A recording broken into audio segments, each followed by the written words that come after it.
हाँ पिलामाने शुभ सकाळ तुम निश्चिंत भाव भलरे थी गणित बहुत मजादार पाठ आमको गणित पढ़ापी निश्चिंत भाव खुशी लगुच अभ्यास कले बारंबार भाव निश्चिंत भाव तुम मन में जहाँ कि डाउट रही क्लीयर हो गणित भारी मजा लगुच ना। तो ठीक अच्छे गत आलोचन आम आकृतिर संरचना तार प्रारंभिक सूचना देते विभिन्न विषय सब आलोचना आम करते से आम सरल बहुभुज कथा आलोचना करते संपूर्ण लेखचित्र कथा मध्य आलोचना करते ये जो विषय जो आलोचना करते से आमर रेखाखंड अनुसार बहुभुज को तार क्रम गोटे बाहर करते ठीक से भाया वर्तमान आम कौन करवा से जो चित्र गुड़िक आम पढ़ुले तार आमर संख्या सहित संख्या क्रम सहित से किपरि संपर्कित से विषय गुड़िक आलोचना आज आम करवा। पूर्व अध्याय आम मैंने आकृति संरचना विषय जो आलोचना करते से आमर जो सरल बहुभुज कथा से सरल बहुभुज बाहु मानकर संख्या कोण मानकर संख्या सेमती आम तुलना करुले नहीं कि ता सहित वर्तमान ताले आम बर्तमान संख्या क्रम को जोड़ा। संख्या क्रम कहले आम बुझती 1 2 3 4 5 ऊर्ध्व क्रम जमी आम संख्या को गणुंट ठीक कहते संख्या क्रम बुझल पिला माने ताले वर्तमान आम टिके आग को बढ़िबा। ये जो चित्र गुड़िक तुम आगु चिन्हिच ए बाहु संख्या थिला 3टी ए चित्र 2 रे बाहु संख्या 4टी चित्र 3 रे बाहु संख्या 5टी चित्र 4 रे बाहु संख्या केतोटी 6टी चित्र 5 रे देखिल बाहु संख्या 7टी चित्र 6 रे बाहु संख्या होची 8टी चित्र 7 रे बाहु संख्या होची 9टी चित्र 8 रे बाहु संख्या होची 10टी देखिल पिला माने ये कथा आम सेठी आलोचना करथिले बाहु मानकर संख्या अनुसार तांकर केमिति क्रम होउछि आम जदि संख्या क्रम 1 2 3 तापर 4 तापर 5 एपर भाव अच्छी ठीक से परी बाहु मानकर संख्या को क्रम रोचे 3 4 5 6 7 8 9 10 यही प्रकार भाव में बाहु मानकर संख्या रोचे जोटा कि बहुभुज पाखे यहाँ देखा जाए। तब जीवा आगु को आम कौन बुझा ए सरल बहुभुजर आकृति क्रम बाहु संख्या 3 रु आरंभ कर गणना संख्या द्वारा सूचित करा जाय थाए जमती 1 2 3 4 5 6 7 8 9 10 बुझल पिला माने ताले आम एक कथा आलोचना करिसेंते बाहु संख्या 3 थिला बेले ताको त्रिभुज कहिसेंते बाहु संख्या 4 थिला बेले ताको कहिसेंते चतुर्भुज बाहु संख्या 5 थिला बेले ताको कहिसेंते पंचभुज बाहु संख्या 6 थिला बेले ताको कहिसेंते आमे षडभुज बाहु संख्या 7 बेलको ताको आमे कहउचंते कोन ना सप्तभुज बाहु संख्या 8 बेलको आमे ताको कहउचंते अष्टभुज बाहु संख्या 9 बेलको ताको कहउचंते आमे कोन नवभुज बाहु संख्या 10 बेलको आमे ताको कहउचंते कोन दशभुज नहीं कि देख पिला माने बापट स्तंभ रे लिखाला बाहु संख्या 3 बाहु संख्या 4 बाहु संख्या 5 बाहु संख्या 6 बाहु संख्या 7 8 9 10 यही क्रम बाहु संख्या जी बढ़ी बढ़ी जीव से गोटे क्रम हम एपटे सेमती त्रिभुज चतुर्भुज पंचभुज षडभुज सप्तभुज अष्टभुज नवभुज दशभुज एमती से अनुसार तार नामकरण हो यही क्रम आम रखिपर ठीक अच्छे। देख लो पुणी आउ थे से जो चित्र पुनरावृत्ति एथिरे किंतु आम कौन विषय आलोचना करवा कौन ना ये त्रिभुज देख चित्र एक त्रिभुज केतोटी कोण अच्छी ना 3टी कोण अच्छी एथिरे सेमती देख लो चित्र 2 रे कोण संख्या केतोटी अच्छी चतुर्भुज बेलू 4टी अच्छी पंचभुज बेलू कोण संख्या केतोटी अच्छी 5टी अच्छी सेमती षडभुज बेलू कोण संख्या केतोटी अच्छी 6टी अच्छी सेमती सप्तभुज बेलू कोण संख्या केतोटी अच्छी 7टी अच्छी अष्टभुज बेलू कोण संख्या केतोटी अच्छी 8टी अच्छी सेमती नवभुज बेलू कोण संख्या केतोटी अच्छी 9टी अच्छी आउ दशभुज बेलू 10टी मु पूर्व अध्याय तुमको से सरल बहुभुज कथा आलोचना करी सरल बहुभुज कहीं कहुए एवं तार बाहु संख्या केते कोण संख्या केते से विषय आम आलोचना करथिले एवं किए को क्रम रे रहइबो से कथा मध्ये आम आलोचना करथिले बुझिलो पिला माने निश्चिंत भाव तुम बुझी पारथबो ताले वर्तमान ताले प्रश्न या होची जे सरल बहुभुज गुड़िक बाहु संख्यार अनुसार क्रम आ सरल बहुभुज गुड़िक कोण संख्या अनुसार क्रम या भितर कि सामंजस्य देखुच टे भाविकी कह उत्तर कौन आसूची ना उभय समान नहीं कि अच्छा यार जमी क्रम रोचे बाहु अनुसार कोणर मध्य ठीक से क्रम ही रोचे बुझिल पे या परवर्ती पाठ थिला सरल बहुभुज बाहु संख्यार क्रम कौन थिला देखीदेवा 3 4 5 6 7 8 9 10 यही क्रम थिला नहीं कि सेमिति कोण अनुसार कि क्रम थिला देखिबा कोण अनुसार थिला देख 3 4 5 6 7 8 9 10 ठीक अच्छे ना परवर्ती कथा चिंता करवा देख ये जो चित्र गुड़िक तुम्हें आगु परिचित अच्छ से पूर्व अध्याय प्रांत बिंदु रेखाखंड ए विषय आलोचना भी करी ये चित्र मध्य तुमको देखी ये चित्र मध्य देखी है एमती किसी चित्र तुम मानक प्रदर्शन करी देख प्रथम चित्र रेखाखंड जो 1 रोचे द्वितीय चित्र रेखाखंड हूँ 3 रोचे तृतीय चित्र बेलू रेखाखंड 6 रोचे सेमती चतुर्थ बेलू रेखाखंड 10 रोचे आउ पंचम चित्र बेलू रेखाखंड 15 ताले क्रम कौन हो गला रेखाखंड मानकर क्रम है 1 3 6 10 15 बुझीपार पे बढ़िया सुंदर भाव तुम बुझीपार अच्छा ठीक अच्छे या आम कहते कौन संपूर्ण लेख चित्र ये जगार देख पिला माने प्रथम चित्र आम प्रांत बिंदु कही बुझे तुमको आगु प्रांत बिंदु कौटा और शीर्ष बिंदु कथा एक पूर्व अध्याय बुझे तो शीर्ष बिंदु मानकर क्रम देख त्रिभुज जो शीर्ष बिंदु 3टी अच्छी जो चतुर्भुज होम 4टी होपर पुणी 5टी 6टी यही क्रम आग को बढ़ी बढ़ी बढ़ी बढ़ी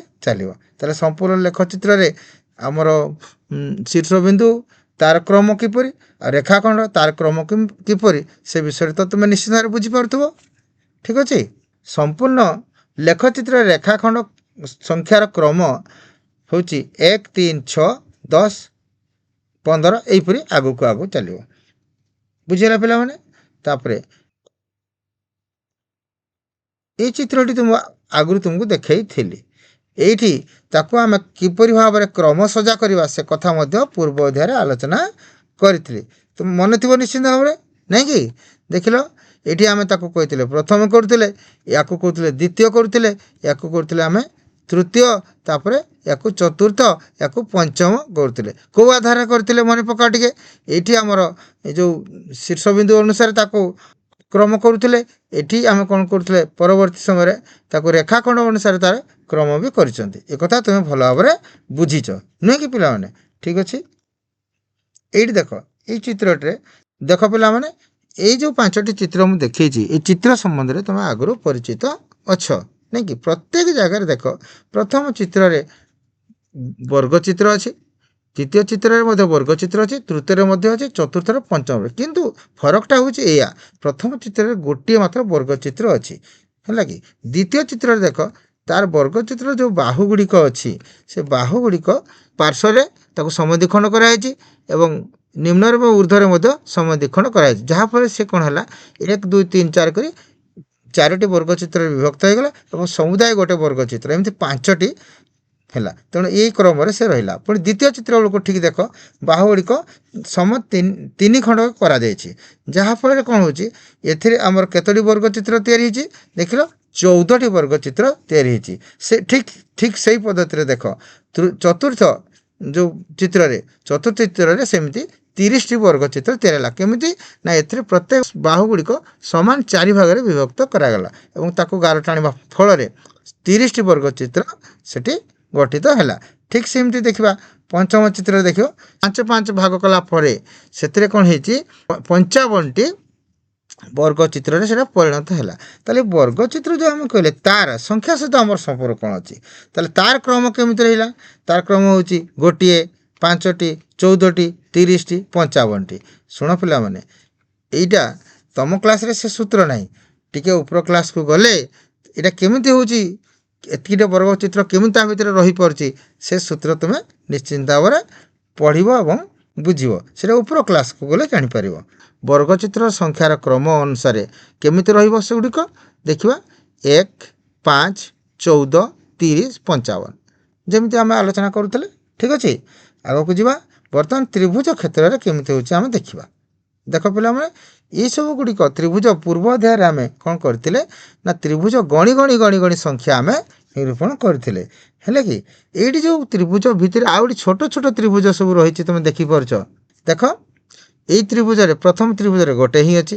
ଦ୍ୱିତୀୟ ତ୍ରିଭୁଜ ଯେତେବେଳେ ଆମେ ତାକୁ ବାହୁ ଗୁଡ଼ିକୁ ସମ ଦ୍ୱିଖଣ୍ଡ କରିଦେଇଛନ୍ତି, ତାକୁ ଯୋଡ଼ି ଦେଲା ଫଳରେ ସେଠି କ'ଣ ହେଉଛି ନା ଦେଖ 5ଟି ତ୍ରିଭୁଜ ତିଆରି ହୋଇଗଲା। ଦେଖିପାରୁଛ। ତାପରେ ତୃତୀୟ ଦେଖ, ତୃତୀୟ ଯେଉଁ ବଡ଼ ତ୍ରିଭୁଜଟି ଥିଲା ସେଠି ଦେଖ ବାହୁ ଗୁଡ଼ିକୁ 3 ଖଣ୍ଡ କରିଦିଆଗଲା, ସମାନ 3 ଖଣ୍ଡ କରିଦିଆଗଲା ପ୍ରତ୍ୟେକ ବାହୁକୁ। ଏବଂ ତା ଦେହରେ ଯେଉଁ ଛୋଟ ଛୋଟ ତ୍ରିଭୁଜ ସେଠି ହେଲା ସେଥିରେ ଦେଖ 13ଟି ତ୍ରିଭୁଜ। ଠିକ୍ ସେହିପରି ଦେଖ ପରବର୍ତ୍ତୀ ଚିତ୍ରଟି ଦେଖ, ଏଇଥିରେ 27ଟି ତ୍ରିଭୁଜ ଅଛି। କେମିତି 27ଟି ତ୍ରିଭୁଜ ଅଛି ଦେଖ, ପ୍ରତ୍ୟେକ ବାହୁ ଗୁଡ଼ିକୁ ସମାନ 4 ଖଣ୍ଡ ଲେଖାଏଁ କରାଯାଇଛି। ହେଲା କି ସମାନ 4 ଖଣ୍ଡ କରି ତା ଦେହରେ ଛୋଟ ଛୋଟ ଛୋଟ ଯେଉଁ ତ୍ରିଭୁଜ ତିଆରି ହୋଇଗଲା ସେଥିରେ ସମୁଦାୟ 27ଟି ତ୍ରିଭୁଜ ହୋଇଗଲା। ବୁଝିଲ ପିଲାମାନେ। ତା ପରବର୍ତ୍ତୀ ବଡ଼ ତ୍ରିଭୁଜଟିରେ ଦେଖ, ଏଇଠି କେତୋଟି ଦେଖ, ପ୍ରତ୍ୟେକଟି ବାହୁ 1, 2, 3, 4, 5 ଖଣ୍ଡ ଲେଖାଏଁ କରାଯାଇଛି। ଯାହାଫଳରେ କ'ଣ ହେଉଛି ଏଠି ବହୁତ ଗୁଡ଼ାଏ ତ୍ରିଭୁଜ ତିଆରି ହୋଇଯାଇଛି। ହେଲା, ତାହେଲେ ସେଥିରେ କେତୋଟି ତ୍ରିଭୁଜ ତିଆରି ହେଇଛି? 48ଟି ତ୍ରିଭୁଜ ତିଆରି ହେଇଛି। ତାହେଲେ ଆମେ ତ୍ରିଭୁଜ ଭିତରେ ଯେଉଁ ନୂଆଟା ଛୋଟ ଛୋଟ ତ୍ରିଭୁଜ ଯେଉଁ ତିଆରି ହେଲା, ୟାର କ୍ରମକୁ ଆମେ କେମିତି ରଖିବା?